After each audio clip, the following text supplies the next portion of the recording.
greatest philosopher that America has ever had, Yogi Berra, the Yankees catcher, said, if you don't know where you're going, you might wind up someplace else. And I want to say that America's greatest days are not behind us, they're in front of us. Don't believe the naysayers that you have, and I bet every one of you in here are sick and tired of the news. Is it wearing you out? And I'll have to say that it's probably the reason that one television network has shown a pretty significant increase in viewership. Guess what it is? It's the Hallmark Channel. People want to have a good ending. They want to feel good. They want to escape what's going on. And that's fine. Now, I would recommend you not watch the Lifetime channel because somebody's going to die, and it's usually the man. So you might want to watch that just a little bit. And having served 10 years and trying to talk about that for a few minutes, I have to say that if I'd stayed another 10, it wouldn't have mattered. There's nothing left in the district to name after me. Everything's named after Sonny Montgomery, which is a good thing. What a great legacy he had. And I'll have to say that being able to serve you and represent Mississippi for these past 10 years has been the greatest honor of my life. And I specifically want to thank the good folks in Neshoba County who in my runoff in 2008 gave me 64% of your vote. And then in the general election gave me 70% of the vote. I was truly honored and appreciate all the support you've given me over the years.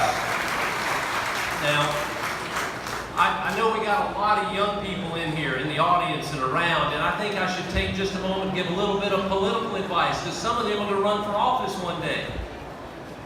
Our campaign, as you remember, we didn't have a lot of money. Ours was the pray and pay campaign. We prayed that God would give us money, and then we bought TV time, and it was about $20,000 for every 2 days. We get down to the last weekend before the Tuesday election, and guess what? We don't have any money. My own mother won't take my phone calls. So nobody else is going to give us any money. So I go to the bank and borrow $20,000 to make that last television buy. So here's my advice to you young people in the audience that one day think you may run for office. If you do that and you go borrow $20,000, make sure you tell your wife you did that before she reads it in the Clarion Ledger. I'm only alive today because when she read it, we had already won and the money had been paid back. And let me say, you don't get here by yourself. And I could never have done this and had this incredible honor and opportunity to be an ambassador for Mississippi if it were not for so many great friends that we have, and certainly my own family. And my beautiful wife of almost 39 years, Sydney, is here. Sydney, stand up and wave at me and encourage me just a minute. God bless you. Thank you, baby. I love you. I'm also, you get elected because of your friends and your family, but you stay elected because of your staff. And if you are a member of my staff, or even a former member of my staff, or a former intern, wave your hand at me, because I know a lot of you are around here right now, and I appreciate everything that you've done. They're the ones that do the heavy lifting and the hard work. I'm also thankful that we've got a president that does what he says he's going to do. And it's hard to describe how big that is for the president to move the embassy in Israel from Tel Aviv to Jerusalem. I'm one of those that believes that God has blessed Mississippi and America because we've held Israel close and we've kind of gotten away from that. Well, no more. This is a great time. We're going to have at the end of this year, later in the fall, we'll have the second conservative Supreme Court justice. It's been confirmed by the Senate. That means so much to our state. Now, I've got to say this. Earlier, as I was listening to speeches, and I was attacked by an earlier speaker, I have to say it kind of hurt my feelings just a little bit. I know you got to have thick skin in politics, but when Michael Ted Evans got up and said that they needed to send somebody to Washington who cared about the whole district, and I'm thinking, you know, you've acted like you've been my friend for 10 years. And then you get up and attack me during your speech, and it does kind of disappoint you just a little bit when you do that. And I'm proud to be from Pearl, Mississippi, in Rankin County. It's a great community of people that I love.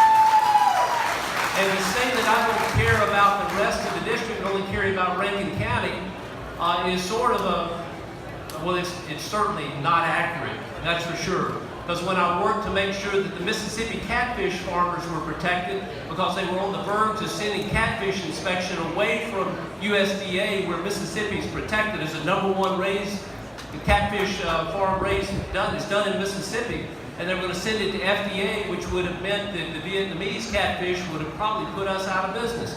Well, we did that. That's not even in my district. So to say I don't care about even my district or my state is a stretch. We've had to take care of the 172nd and the 186th that's over in Meridian, NAS Meridian.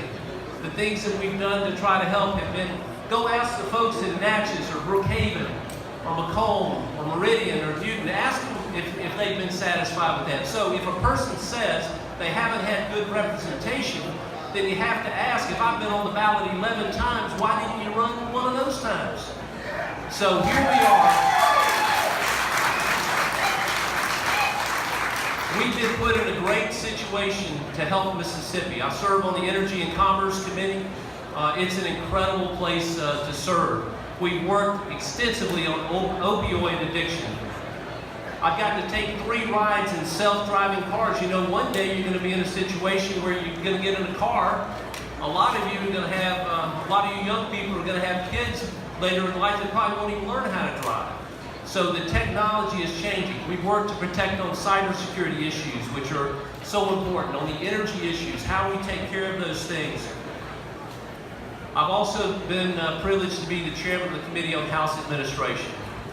And somebody asked me on an interview just a minute ago, what is the thing that you're going to remember most, that you're most proud of? And I'll have to say it's this. My wife and I have had the privilege of raising a son, Livingston, who has special needs. Livingston just turned 29 in June. He's a sweetheart. If you happen to eat lunch Monday through Friday at Primo's on Lakeland Drive, Livingston's going to be there working. He is incredible. 3 weeks ago today, we had our first grandchild, our daughter and son-in-law. So it's as good as advertised. I do have pictures if you want to see some of those later that are there. So it is. Livingston has been our life. I love my daughter, my son-in-law, and our grandson, but it's hard to describe the love we have for our son, Livingston. I think it maybe gives us a glimpse of how much our Heavenly Father loves us. Just a glimpse. So when I got to D.C., there was nothing there that for students with intellectual disabilities to work on Capitol Hill. And as we know, as we get older, that God directs our paths and puts people in places in our lives. And I wound up being on the Committee on House Administration that oversees the intern programs on Capitol Hill. I said, why don't we start one? So 9 years ago, we started an intern program for students with intellectual disabilities using students from Mason Life at George Mason University. We started with 5 House Republican offices as a pilot program one semester. 9 years later, for 8.5 years, it's been a permanent program. We've had over 180 House and Senate offices that have participated, Republicans and Democrats, to the point we don't have enough students with those special needs to meet the demand. But when I became chairman of the Committee on House Administration in January of 17, I sat down with our staff and I said, look, we've got the slot, we got the money in the budget. You find me the best recent graduate from George Mason, from Mason Life, and we're going to hire him full-time. And in March of 2017, we hired a young man. It's changed our life, and it's changed his life and his family's life. He now works full-time for full-time pay, doing great full-time work. And I encourage people, look at those with those special needs when you're making your hiring decisions.